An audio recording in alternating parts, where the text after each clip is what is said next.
कौटी पाठ पढ़ू कौटी कौन करूँ मुझे नयागढ़ चाहे पाठ पढ़ू ना कहलु बाबा मु गाँव पढ़ी मुझे कड़े साइक नहीं जी साइक नहीं आनमी तू कि छाड़ी चलीगलु मत बाबा कि छाड़ी चलीगलु बाया मोर धन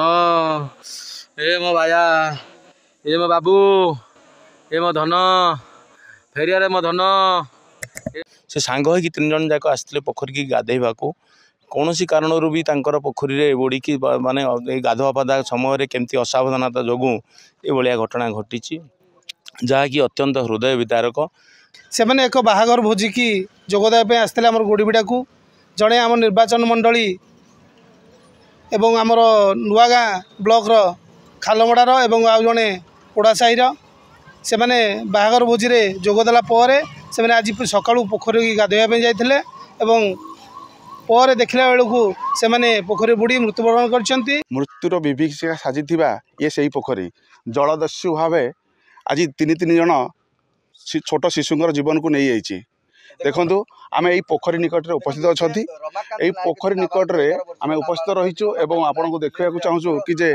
मात्र छोटिया पोखरीटे किंतु नहीं गला 3 जनकर जीवन आम पाखे उपस्थित अच्छा प्रत्यक्षदर्शी कौन कहे आज्ञा कौन कहे किभली भाव जो छोट पोखरीटे जो अत्यंत दुखदायक घटना जहाँकि सहीबा भारी कष्टदायक कारण मु दसपल्ला सहर अंचल आसी घटना खबर पाइला जहाँटा खबर पाइली खबर प्राथमिक खबर मु जानुची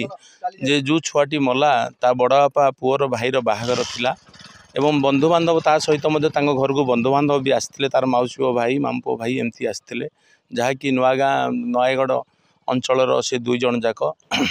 से सांग हो कि 3 जन जाक आसते पोखरी की गाधेवा कौन सी कारण भी पोखरी रे बुड़ी की माने गाधुआ पाधा समय केमती असावधानता जोगु ये घटना घटी जहाँकि अत्यंत हृदय विदारक 2 घंटा पर परिवार जो खोजाखोजी कर कौन जगह न पाइले से पोखरी माने घर ठारू पाखापाखि 1/2 किलोमीटर पर हम से पोखरी तेणुक ये पोखरी गाधे आसमें कहीं जानी ना खोजी खोजी से जहाँ डिटेक्ट कलापर ये घटना जना पड़ा जहाँकि मु कहिबी अभिभावक मानकर साधारण भाव में जो सामान्य असावधानता ये एक घटना घटेबारे सहायक है बोली मु कहि दसपल्ला निर्वाचन मंडली दसपल्ला ब्लॉक सिमिली साही ग्राम पंचायत गोड़ीबिड़ा ग्राम 3 जन शिशु पोखरी बुड़ी मृत्युवरण कर आम पाखे उपस्थित अच्छा सिमिली साही ग्राम पंचायत पूर्वतन सरपंच एवं तांकर सहयोगी से पचारि बुझा कौन रही सविशेष घटना कौन कहे बड़ दुखद खबर दुखद घटना दसपल्ला वर्तमान दसपल्ला शोकर छाया खेली जेहेतु छोट छोट कुनि कुनि पिला मानकर जीवन चली जाइछि सेमानकर बयस पाखापाखि 10 ରୁ 12 वर्ष हेबो से मैंने एक बाहागर भोजी की जोगदाय आसते आम गोड़ीबिड़ा को जड़े आम निर्वाचन मंडली एवं आमर नुआगाँ ब्लॉक रो खालमड़ार एवं आउ जड़े पोड़ा साहीर से मैंने बाहागर भोजी रे जोगदेला से मैंने आज सकाळू पोखरी की गाधोया जाते